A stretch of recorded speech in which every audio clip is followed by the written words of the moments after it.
केहू हमरा दिल के आस पास रहेला, केहू हमरा दिल के आस पास रहेला। बड़ी दिन से तबियत उदास रहेला। उ बिछड़ गइल बाड़ी हमरा से, उ बिछड़ गइल बाड़ी हमरा से, पर ना जाने काहे उनका मिले के आस रहेला। तोहरा से साथ जब छूटी हाय जान, दुनिया तो माजा लूटी। हर तू चल जाइबू तोड़ के दिलवा कह के टूकी टूकी। हरे भैलू कब इतना से आन हो, शादी तो होखे लागल जान हो। हाँ भैलू कब इतना से आन हो, शादी तो होखे लागल जान हो।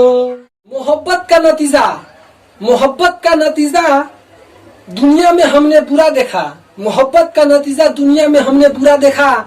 जिन्हें दावा था वफा का, उन्हें भी हमने बेवफा देखा। प्यार बचपन के तोड़ी, मुंह हमरा से मोड़ी। तू तो कहत रहलू की जमी हमनी के जोड़ी।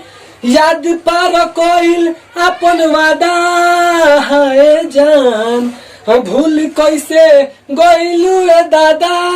हर प्यार हमरा से करत रहलू, हमरो से तू ज्यादा।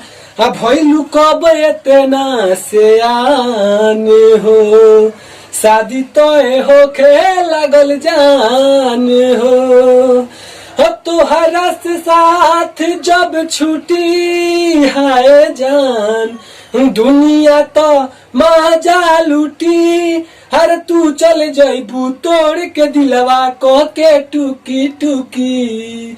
भइलू कब इतना से आन हो, शादी तो होखे लागल जान हो।